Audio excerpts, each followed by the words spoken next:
ఇష్టంగా ఏం తింటారు ప్రభాస్ గారు? అంటే ప్రభాస్ గారి దగ్గరికి వస్తే ఎవరైనా చాలా ఫుడ్ ఐటమ్స్ పెడతారు, బాగా తింటారు, అందరికి మంచిగా తినేలా చూస్తారు. కృష్ణమరాజు గారు కూడా అంతే కదా. సో ఇది ఉంది కదా, ప్రభాస్ గారు ఇష్టంగా ఏం తింటారు ఎక్కువగా? కృష్ణరాజు గారు అనగా ప్రభాస్ గారు అనగా ఫ్యామిలీలో అందరికీ అందరూ మంచి ఫుడ్ మాస్టర్స్. అందరూ మా ఫ్యామిలీ అందరూ బాగా ఇష్టం, తింటారు, పెడతారు. కృష్ణరాజు గారి సంగతి తెలుసు. ఆయన ఫుడ్ తినలేనివారంటూ లేరు. ఆఖరికి ఢిల్లీ అవనండి, మలేషియా అవనండి, అమెరికా వెళ్ళినప్పుడు కూడా ఎవరైనా గెస్ట్లుగా మేము వెళ్ళినా కూడా మేము చేసి పెట్టేవాళ్ళం వాళ్ళకి. మా ఫుడ్ బాగుంటుందని వాళ్ళ ఇంట్లో. అలా ఆయన ఫుడ్ తినలేనంటే ఎవరు లేరు. అలాగే బాబు వంకాయ కూర నుంచి పీతల కూర, తర్వాత ఏమో పులుసు అంటే బాగా ఇష్టం. అసలు బాబు తినలేనిదంటూ ఏమి ఉండదు, ఇష్టం లేనిదంటూ. ఇటు వెజిటేరియన్ అటు నాన్ వెజ్ కూడా బాగా ఎంజాయ్ చేస్తాం. సేమ్ కృష్ణరాజు గారు లాగే పెట్టడం కూడా బాగా ఇష్టం ఆయనకు కూడా. అది అందరూ ఎక్కువగా వెయిట్ చేస్తున్న ఇది మొన్న బుజ్జిని అనౌన్స్ చేసే ముందు కూడా ఇన్స్టాగ్రామ్లో డార్లింగ్స్ గుడ్ న్యూస్ అని చెప్పినప్పుడు అందరు పెళ్లి గురించి అనుకున్నారు. సో పెళ్ళి ఎప్పుడు ఉండొచ్చు అంటే మనం పెళ్ళి ఎప్పుడు ఉండొచ్చు అంటే పెళ్ళి అనేది మన అందరికీ ఉంటుంది. ప్రభాస్ గారు పెళ్లి చేసుకుంటే చూడాలని ఉంటుంది. తల్లిదండ్రులుగా వాళ్ళ తల్లి వారి మదర్కి ఉంటుంది, వారి పెదనాన్న పెద్ద తల్లిగా మాకుంటుంది. అందరికీ బాబుకి కూడా ఇష్టం. ఆయన ఉన్న ఇప్పుడు ఈ బిజీ ఇది దాంట్లో ఆయనకు ఇంక వేరే ఆలోచన ఉండదు. ఏ పని ఏది ఉంటే దాని మీదే దృష్టి ఉంటుంది. పెళ్ళి అనేది భగవంతుడు ఎప్పుడు నిర్ణయిస్తే అప్పుడు జరుగుతుంది. మీరు అడుగుతారా ఎప్పుడైనా చేసుకున్నాను? కృష్ణరాజు గారు అడిగేవారు, ఏం చేసుకుంటాను రఘుబాజీ అనేవారు. అంతే అంతే చేసుకోను, ఇష్టం లేదు అట్లాంటి. ఆయనకి పెళ్ళి అంటే వేరే రెస్పెక్ట్. చేసుకుంటారా టైం వచ్చినప్పుడు అదే అవుద్ది అని అంతే అంతే.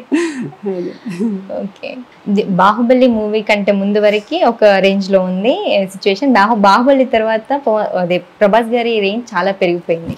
సో బాహుబలి అలా చూస్తున్నప్పుడు మీకు ఏమనిపించింది ఆ సినిమాలో? బాహుబలి నాకైతే చూస్తుంటేనే ఇంతకు ముందు చేసిన మూవీస్ అంతా వేరు, ఇంతకు ముందు చేసిన ప్రభాస్ అంతా వేరు, ఇప్పుడున్న ప్రభాస్ గారు వేరు అనిపించింది. మీకు ఫీలింగ్ ఎలా వచ్చింది? అంటే బాబు ఎన్ని సినిమాలు చేసినా ఆయన యాటిట్యూడ్లో మార్పు లేదు, ఆయనలో మార్పు లేదు. ఆయన ఇంటర్నేషనల్గా గ్లోబల్ స్టార్ అయిపోయి అందరూ కూడా ప్రభాస్ గారు అంటే అసలు అలా చూసే వ్యక్తి. ఆయన మా దగ్గర మాత్రం ఆ చిన్నపిల్లాడు మనస్తత్వంతో అలాగే ఆ యాటిట్యూడ్ మాకు బిడ్డలాగే ఉన్నారు. కానీ ఆయన ఎప్పుడు ఆ యాటిట్యూడ్ చూపించుకో మాకు ఆనందంగా ఉంటుంది.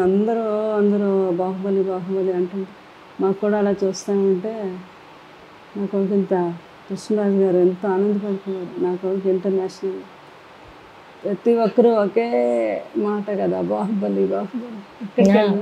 కృష్ణరాజు గారు ఢిల్లీ అక్కడికి వెళ్ళిన వాళ్ళంతా బాహుబలి కా పాప అంటూ ఉంటే ఇంకా అంతకన్నా ఆనందం ఏ తల్లిదండ్రులు పెదనాన్నగా పెద్ద తల్లిగా మాకు చాలా ఆనందం కదా. ప్రభాస్ గారి కంటే కూడా బాహుబలి వ్యక్తి కదా ఆయన. ప్రభాస్ గారి కంటే కూడా బాహుబలిగా ఎక్కువ తెలుసు. అంటే వేరే ప్రపంచ దేశాల్లో ఆ ముద్ర పడిపోయింది. అది ఇంకా అది భూమి ఆకాశం ఉన్నంత వరకు కూడా ఆ పేరు అలా ఉండిపోతుంది అనమాట. ఆ బాహుబలి అనే పేరు అంతటి గొప్ప స్థానాన్ని సంపాదించుకున్న మహానటుడు మా ప్రభాస్ గారు. అలాంటి సినిమా అందించిన రాజమౌళి గారు కూడా అంత మంచి. కొన్ని రూమర్స్ వినిపిస్తూ ఉంటాయి కదా, వీళ్ళతో పెళ్ళి అనుకుంటున్నారు, వాళ్ళతో పెళ్ళి అనుకుంటున్నారు. ఇలాంటి రూమర్స్ వచ్చినప్పుడు ఎలా ఫేస్ చేస్తారు మీరు కానీ ప్రభాస్ గారు? మీరే చెప్తున్నారు కదా ఈ రూమర్స్ అని. నేను కూడా ఈ రూమర్స్ అని ఖచ్చితంగా రూమర్సే కదా మరి. ఓకే, వాటి గురించి డిస్కషన్ ఏమైనా జరుగుతుంటుందా? అసలు బాబు గారు అయితే అసలు వాటి గురించే మాట్లాడడం. మాకు తెలుసు కదా, అంచేత రూమర్స్ గురించి అసలు పట్టించుకోమని మాట్లాడడం. అవి వస్తూనే ఉంటాయి. మీ ఛానల్స్ వరకు కూడా ఎంతోమంది చూస్తూ ఉంటారు కదా, మీకు కూడా దానివల్ల ఉపయోగం ఉంటుంది. ఓకే, ప్రభాస్ గారు ఇంతకుముందు వేరే ఇంటర్వ్యూస్లో మాట్లాడినప్పుడు చెప్తారు, మా అమ్మగారికి అసలు ఇష్టం ఉండదు నేను మూవీస్ చేయడము, జాబ్ చేసుకుంటే బాగుంటది అని ఫీల్ అవుతారు అని చెప్పేసి. మరి ఇప్పుడు ఎలా ఫీల్ అవుతున్నారు? ఆవిడకి ఎంత ఆనందం, గర్వం, కొడుకు అంత స్థాయిగా ఎదిగి ప్రపంచ దేశాలు కూడా ఆ అబ్బాయిని ఎలా పొగడమే కాదు, మీ అబ్బాయితో ఒక్క ఫోటో ఇవ్వండి అని ప్రతి ఒక్కరు అడుగుతుంటే ప్రతి తల్లికి ఎంత ఆనందం. అలాగే మదర్ కూడా చాలా ఆనందం. ఎందుకంటే వాళ్ళు కృష్ణరాజు గారికి మేనకోడలే ఆమె, ఆహా. తమ్ముడికి చేసుకున్నారు కృష్ణరాజు గారు. అంచేత పెదమావయ్య అనేవారు. ఆ పెదమావయ్య గారికి ఎంత పేరో అంత పేరు తన కొడుకు సంపాదించుకున్నాడు అంటే చాలా గర్వంగా ఉంటుంది కదా ఏ తల్లికైనా సరే. సో అలాగే ఆమె కూడా చాలా హ్యాపీగా ఫీల్ అవుతున్నారు.